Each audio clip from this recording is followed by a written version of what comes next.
Padahal hanya keliling taman, tapi rasanya capek banget. Gumam Rika sembari mendaratkan bokongnya ke atas kasur bersiap untuk tidur. Tangannya terulur hendak mematikan lampu tidur yang berada di atas nakas. Namun pergerakan dia terhenti tatkala pandangannya melihat benda kecil berbentuk persegi yang tergeletak di atas meja nakas itu. Dia mengambil benda tersebut sehingga bayangan kejadian siang di rumah kaca kembali terkilas. Kilas balik on. Alex tiba-tiba meletakkan sebuah benda kecil ke telapak tangan dan menutup kembali jemari tangan gadis itu. Membuat Rika menautkan alis bingung dan hendak membuka telapak tangannya namun langsung tertahan oleh si Alex. "Kenapa?" tanya Rika bingung. "Shh," balas Alex menempelkan telunjuk ke bibirnya dan mendekatkan diri lalu berbisik. "Kau tekan bagian ini, setelah nanti malam ku telepon." "Hah? Tapi ini apa?" tanya Rika masih kebingungan. Alex malah tersenyum misterius dan kembali berbisik, "Kau akan tahu nanti." Kilas balik off. Rika menatap benda kecil dalam pegangan tangannya itu dengan alis berkerut dan mata menyipit menelisik. Kira-kira apa ya ini? Merasa sangat penasaran, Rika hendak menekan bagian yang suruh ditekan itu namun terurungkan saat perkataan Alex yang berkata, "Jangan menekannya jika tidak mau meledak." Mulai terngiang di telinganya. Tahu emang orang aneh hobinya bikin orang bingung saja. Gumam Rika sembari kembali menaruh benda tersebut ke atas nakas, lalu mematikan lampu yang berada di atas nakas. Barulah dia membaringkan tubuh bersiap tidur. Sementara di sisi lain pada waktu bersamaan, dalam ruangan luas itu terlihat dua orang pria terduduk di sofa yang saling berhadapan. Udara sekitar yang menyelimuti mereka berdua terasa dingin dan mencekam. Tercipta dari sorot mata tajam keduanya yang saling menatap tajam dan sengit terkandung permusuhan. "Jadi, apa yang hendak kau katakan? Sampai beraninya bocah sepertimu menemuiku di tengah malam begini?" Joseph memulai obrolan setelah sekian lama hanya membungkam bibir. Alex menghembuskan napas panjang. Sejenak dia merubah posisi duduknya menjadi lebih santai, namun tidak dengan tatapannya yang masih terasa tajam dan dingin. "Sederhana saja. Saya hanya mau Anda membiarkan saya menikahi Rikanza." Mendengar hal itu seketika geraham Joseph mengkerat geram seiring tangannya terkepal kuat. Apa kau sadar yang sedang kau katakan sekarang?" Seringaian tipis terulas di bibir Alex menatap culas. "Apa saya terlihat sedang mabuk?" Seperkian detik setelah menatap dalam diam, Joseph menghembuskan napas panjang. "Jika hanya mau beromong kosong saja, enyah kau dari hadapanku. Saya tidak akan pergi sebelum Anda mengatakan iya atas perkataan saya tadi." Tantang Alex bersedekap tangan. Joseph mendelik tajam merasa jengah dan emosi melihat senyuman percaya diri dari pemuda itu di seberang sofa. "Apa yang membuatmu begitu memaksa sekali? Sedangkan kau sudah tahu pasti akan jawabannya. Dan hal apa yang membuat Anda sampai menolak saya sekeras ini untuk tidak mau menerima saya sebagai mantu Anda?" Alex malah membalas dengan pertanyaan. Lagi-lagi Joseph menghembuskan napas pelan seraya membuang muka dan tersenyum sinis. "Hei anak muda, apa kau benar-benar tidak tahu atau mungkin pura-pura bodoh? Jelas sekali mana mungkin aku akan menyerahkan putriku yang tinggal satu-satunya pada lelaki yang pernah mencuri putriku dulu. Jadi cepat enyah sana, jangan membuang waktu hanya untuk obrolan tak guna seperti ini." Benar deh.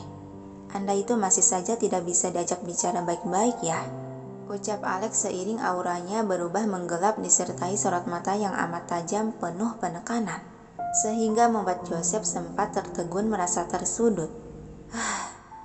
"Percuma kau menatapku seperti itu. Aku tak akan menyerahkan putriku." Kali ini Alex mendesah pelan seiring aura penekanannya perlahan sedikit memudar. Sepertinya akan senang jika Rikanza tahu soal keluarganya yang ada di Indonesia. Mendengar hal itu sontak sorot mata Joseph berubah menajam dan menggeram terpancing emosi. Apa kau sedang mengancamku?" Seringaian culas terulas di bibir Alex masih menatap tajam dan menantang. "Tidak, saya hanya mengatakan fakta yang sedang Anda sembunyikan dari Rikanza." Ucapan Joseph tercekat oleh saking amarahnya sampai urat-urat di sekitar leher muncul ke permukaan. Desah kasar Joseph membuang gejolak panas dalam dada dan dalam sepergian menit terdiam mencoba berpikir jernih. Sedangkan si Alex tampak tenang tersenyum percaya diri. Dia menatap senang pada lawan yang terlihat terpojok itu. Anda tidak sedang berpikir untuk mengurung saya seperti yang sedang Anda lakukan pada orang di bawah sana, kan? Joseph hanya mendelik tanpa menimpali ucapan tersebut. Sebaiknya Anda tidak perlu keras menghentikan saya untuk memberi kabar bahagia ini pada putri Anda, karena hal itu akan percuma saja. Joseph masih membungkam bibir, namun kali ini tatapannya amat sangat tajam. Alex mengeluarkan sebuah ponsel dari saku celananya dan menyalakan layar ponsel tersebut, lalu menekan sebuah tombol hijau di layar, yang seketika suara dua orang yang sedang berbicara diselingi pertengkaran hebat terdengar jelas, dan Joseph yang mendengarkan sampai dibuat tertegun gemetar, yang tahu kalau itu suara milik dirinya dan Saputra yang bersih tegang. Alex tersenyum senang melihat si lawan mulai gemetar terpojok. Dia memberhentikan suara rekaman lalu menunjukkan layar ponsel itu ke hadapan wajah Joseph. Sepertinya akan bagus jika Rikanza juga mendengarkan, bukan? Kedua mata Joseph melotot tak menyangka jika lelaki itu tidak main-main dalam ancamannya. Karena dia tahu pasti akan kode di layar ponsel itu adalah kode sebuah rekaman yang sudah terhubung langsung dengan sebuah alat lain. "Leon! Leon!" teriakan Joseph menggelegar dalam ruangan. "Percuma Anda menghentikannya, karena mungkin ini sudah terlambat." Ancaman Alex tersenyum menantang dengan ibu jari menunjuk bulatan warna merah di layar untuk ditekan. "Kau!" geraman Joseph seiring pintu ruangan dibuka dan masuklah lelaki berjas yang dipanggilnya tadi. "Ada apa, Tuan? Apa terjadi sesuatu di sini?" tanya Leon. Hembusan napas panjang Joseph seraya mengangkat sebelah tangan sebagai tanda tidak ada apa-apa. "Putriku, Nona sudah masuk ke kamarnya dan mungkin sudah tertidur." Sejenak Joseph melirik memberikan isyarat mata yang langsung ditangkap oleh si Leon. "Baiklah, kau boleh kembali," usirnya mengibaskan tangan dengan sebelah tangan lainnya memijat pelipis yang terasa pening. "Baik Tuan, jika Anda memerlukan sesuatu silahkan panggil saya." Sejenak Leon melirik dingin ke arah pemuda yang terduduk di sofa tampak tenang tersenyum sombong itu, lalu berbalik pergi yang meninggalkan mereka berdua lagi. Dalam sepergian menit, keheningan menyelimuti mereka berdua seiring suasana mencekam mulai menguar memenuhi ruangan. "Kau, bagaimana bisa kau tahu soal bocah yang aku kurung di bawah sana?" Joseph kembali memulai obrolan mencoba mengalihkan perhatian ke arah lain.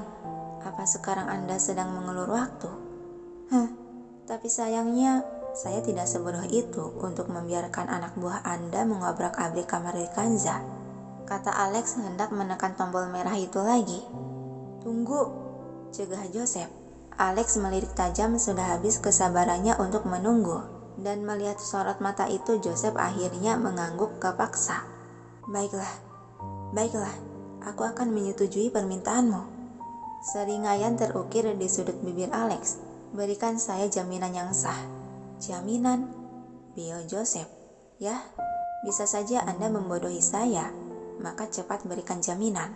Joseph terdiam sejenak tanpa berpikir nan enggan, dan hal itu membuat Alex yang sudah diambang kesabaran kembali mengancam. "Sepertinya Anda sedang mengulur waktu lagi ya." Alex hendak menekan tombol itu lagi. Baiklah, ayo lakukan," teriakan Joseph yang akhirnya menyerah. Yang seketika Alex dibuat menyeringai puas. "Kalau begitu, cepat buatlah." Helaan napas panjang Joseph menatap kesal pada lelaki di seberangnya itu. "Benar-benar putranya Adirga. Kalian sangat mirip sekali, sama liciknya dengan ayahnya. Anda tidak sedang mengulur waktu lagi, kan?" Alex malah kembali mengancam. Bocah ini benar-benar tak membuatku lengah. Dengan perasaan kesal dan benci, Joseph beranjak berjalan ke arah meja kerjanya seraya memanggil nama seseorang. "Leon!" Dan yang dipanggil langsung masuk ke dalam ruangan menghadap sang tuannya. "Anda memanggil saya?"